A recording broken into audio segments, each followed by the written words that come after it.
Hey guys, MCU Collector here with another figure review. Next up is the Hasbro 6-inch G.I. Joe Classified Series Wave 2 Gung Ho. So shout out to my buddy Paul. He found this actually at one of his local Target stores. These are hitting targets now. They share DPCI with Wave 1. The DPCI is 087163310. So again, Wave 2, Wave 1, same DPCI, hitting targets now. So go out and check or use popfinder.com before you go out, and don't waste your trip going to the store. But if they have quantities or you see spikes of 6, that means they're getting new cases in. Chances are it's Wave 2. So here is Gung Ho. Packaging artwork looks awesome. I love the realistic artwork that they use here, and you can see Gung Ho there. As we wrap around to the side, you can see his shoulder come around. You got Gung Ho in the background there as well. Back of the package, we get that same poster that we've seen with all of the figures so far. Here we have all of Gung Ho's insignias, and you can see it is number 7. Number 7. Let's get right to it and open it up. Okay, and here's Gung Ho out of the package, and some really good things, but I think a lot of things that might have people disappointed. Lots and lots of reuse here, a couple of new things, and one thing that's just a super pain in the ass, and then another picky thing that I'm going to talk about. But anyway, let's get in closer for a closer look at Gung Ho and his accessories, then we'll go over all the good stuff. So here we go. Okay, so here's a close-up look at Gung Ho and a couple of things. So first up, let's kind of take a look at the accessories. The hat is a real pain in the ass. You really have to really push it down to where the hat doesn't come off. So right now it won't come off, but you really have to force it down there so it doesn't come off. But I do like that the size of the hat itself is actually a really good size and looks realistic and proportionate to his body.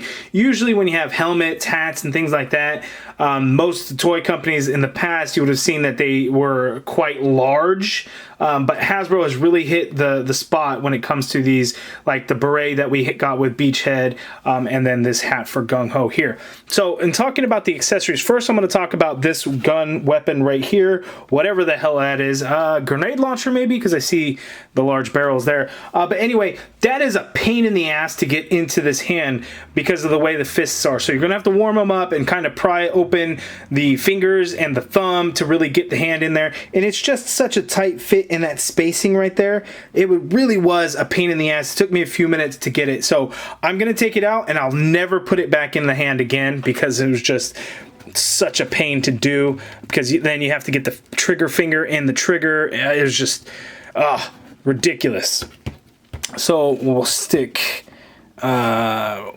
him there, and then we'll take a look at this weapon here. Now, one thing that I don't really care about so much with these weapons is the color choice that they went with. There's no paint, and then sometimes, you know, I don't mind it. It's just that they use this weird bronzish plastic color that it looks a little two-tone in some areas, to where it seemed that the color in the mold, the plastic itself, was just a little off. So it's like almost semi-translucent in some areas. It's just really weird. And then it has some marbleization. It's just, I don't know, I guess once you see it in hand, it just looks really cheap. So I don't really like it. The mold of it is done quite nicely, the sculpt though, so you know, I can't knock it too much because it looks really good. It's just really weird. And then looking at his backpack, he actually has the weapon storage in there. So even for this one, although it's not quite as nice, and depending on how high up you put these guns in there, you can actually do a couple of things. So you can actually stick this in that way and it'll store like that, and I'm not sure if that's how really should have it, but you could do that along with all 3 weapons there. So we're going to pull those out. We'll take a look at this backpack. It's a very flat piece and it just ports in the back with the peg. So far, a few of the figures have come with some sort of backpack. Duke, Snake Eyes, Beachhead.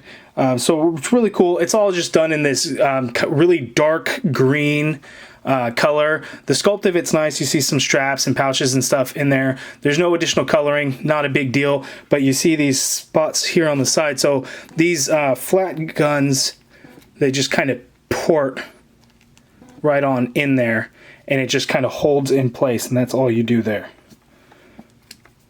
And then the same for the other one as well. So looking at these other weapons that he comes with, sculpt again is nice, but they're not very realistic looking guns. I don't so much have a problem with that. Again, it's just kind of the same color here. So all the weapons are just done in this same gray, weird plastic color.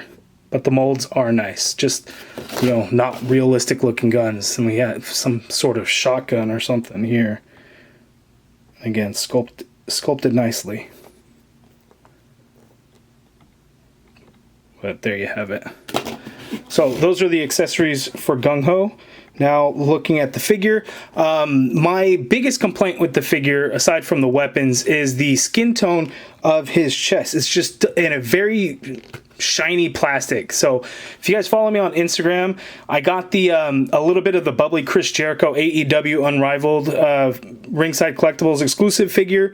That figure and that whole line so far for the Wave 1 really suffers from shiny plastic, and it just doesn't look that good. The arms, not so much. The skin tone looks a little weird in person, just because I think it's a little too bright. If that makes sense. I think you have to have it in hand to really see what I'm talking about. But the chest and torso is just really shiny. So I don't care for the way that looks. The head sculpt looks really good. Taking off the hat, he actually has a little bit of hair going on in there, and that's actually painted nicely in a brown color. His mustache is a little bit of a darker brown, so different look there. But the sculpt of it is nice. We even got some wrinkles in the forehead and stuff, so sculpting is done very well. The rest of the figure is all reuse, so this is basically like a roadblock body, except he doesn't have the knee pad on the left knee, but the legs are the same, the boots are the same.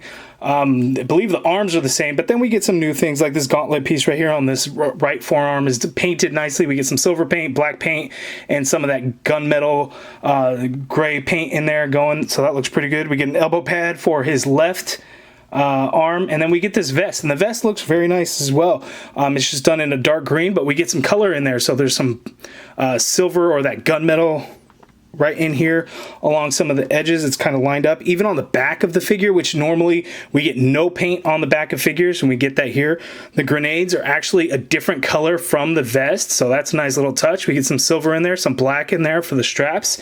Over here too, the shoulder piece is done in that gunmetal color, and then we have whatever this piece is. So Beachhead had something like that too on his shoulder. I'm not sure exactly what that is. Maybe it's a communicator device of some sort.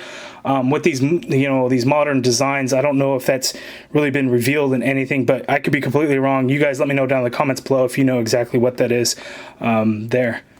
And then this right here, this grenade holder for his left leg. This is the same as the roadblock from the Cobra Island figure, the Target exclusive. It's just that this one is flipped upside down on his left leg, whereas roadblock had it on his right leg, but it is the same. And then this knee is painted black, but it doesn't have a knee pad like the other figures. It's kind of weird. We get that gunmetal for the boots, and then just black down here on the bottom of the boots. So there is Gung Ho. Now let's zoom out and look at his articulation. You know what? I realized I didn't really get a good look at the tattoo that's on his chest. It's done cleanly for the most part. It's gone on there, and you know, it looks like some black might be missing on some of this side, but you know, when they have to do stuff like that on the creases of the muscles, things like that are going to happen, but I think it looks pretty good. It's just that shiny plastic just kills it. Okay, so Gung Ho's articulation. So his neck, his head is on a neck ball and hinge, so he can look up that high, can look down that much, and then again the neck has its own joint there, this own ball peg there, so you can get some motion going on there, although it doesn't really want to give you a whole lot of movement, but you do get it in the neck peg hinge along with the head, and it feels a little loose on the head, so you can kind of move it around all crazy amounts to make it a little bit natural, but it's a shame that that neck really isn't getting a whole lot of movement in there.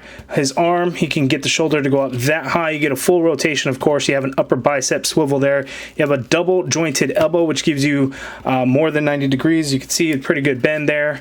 Wrist swivel and the hinge, they have both the standard hinge there.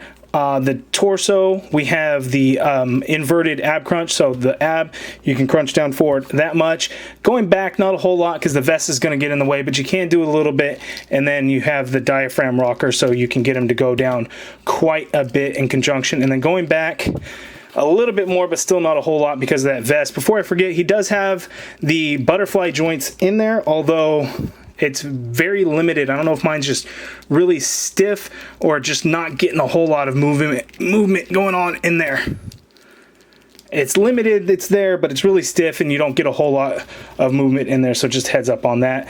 That diaphragm rocker or the torso waist rocker, whatever you want to call it, you can tilt to the side, tilt to the other side, and then again you can go back forward and then you get the twist at that waist. Legs can go out this far apart, so he can do the full splits because he has the drop down hips, of course, because these are the roadblock legs, so he can't kick forward that high. It can go back quite a bit. You have the upper thigh cut, you get a double jointed knee, and that's kind of an ugly knee there. You have the boot swivel, foot hinges down, hinges up slightly, but the shin guard gets in the way. You have ankle pivot and peg holes at the bottom of the feet. So pretty good articulation. You get the butterfly joints that really aren't working a whole lot. The vest hinders articulation some, but it does work out well. Okay, and for some comparisons, here is Gung Ho next to the two roadblock figures that we've already gotten, both the Wave 1 regular release and the Target exclusive Cobra Island. And as you can see, they're all the same body, same legs, same torso, same arms, different heads naturally, of course, but a lot of reuse already happening. But you know, the different paint apps, things like that, it all makes it feel different. So I don't mind it. And again, you know, with action figures, reuse of parts is going to happen. You know, Marvel Legends, they do it all the time.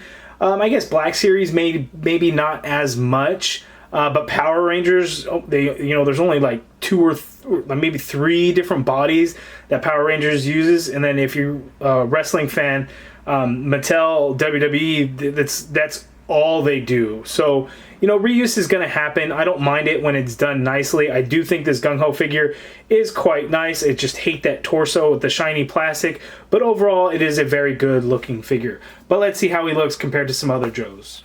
Okay, and here is Gung Ho next to Snake Eyes, Duke, and Scarlet, all from Wave 1, and Gung Ho being Wave 2. Okay, and Gung Ho next to some Cobra. So we have a Cobra Trooper from the Cobra Island Target exclusive, Cobra Commander, that's also from Wave 2, both of these. I should be getting a Red Ninja tomorrow to be able to review, and then the Amazon exclusive Storm Shadow.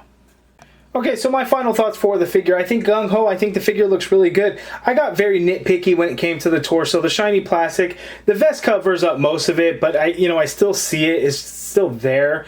It's not that big of a deal, but it just bothers me a little bit. The guns just look kind of cheap. No paint. Is it a big deal? You know, old 3 3/4 inch G.I. Joes didn't have painted guns, but it's also 2020. We should have painted guns. Wave 1, we had painted guns. So it's just kind of give and take on everything. I'm really impressed with the G.I. Joe Classified Series line as a whole. Yes, it sucks that the Cobra Island figures are exclusive to Target, especially one of the hottest figures. An army building figure is exclusive somewhere. Just makes it extremely more difficult to get a hold of. But with Wave 2, you know, it shouldn't be too difficult to find. Target has just been killing it, getting stuff early. But, you know, Amazon, Entertainment Earth, Big Bad, wherever you may have pre-ordered Wave 2, in time, it'll come. It's just, you know, how much do you want him now? They just happen to be hitting the area, and, you know, my buddy Paul, he was out hunting, and he found him, and he picked him up for me. But otherwise, I haven't seen him. You know, they haven't really hit my area yet. You know, 30 minutes to an hour away they've hit.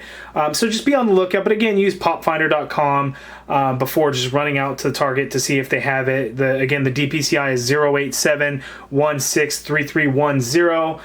So again, shares the same DPCI as Wave 1. So good luck out there. Be respectful to the Target employees. Wave 2 doesn't have any kind of street date, so it should be right out on the peg. If you ask somebody, they're not going to tell you, oh, no, it's street date. You can't get it until August 14th. The Cobra Island figures, you know, if it's out there on the pegs, grab them, go to checkout. Don't ask about it, nothing, because then they're going to scan it and they're going to say, oh, well, it's street dated. Just grab it and go check out. It'll let you check out just fine. If you ask them to go to the back, ask them nicely, be respectful, see if they'll let you. Politely inform them that, hey, at the Ask Target Twitter account said 7/26 they're allowed to be sold. Talk to them nicely, and then, you know, maybe it'll come out, maybe it'll work, maybe it won't. But you guys let me know down in the comments below what you think of this Gung Ho figure. If you guys liked the video, please hit that thumbs up button, subscribe if you haven't already done so, and as always, thank you for watching.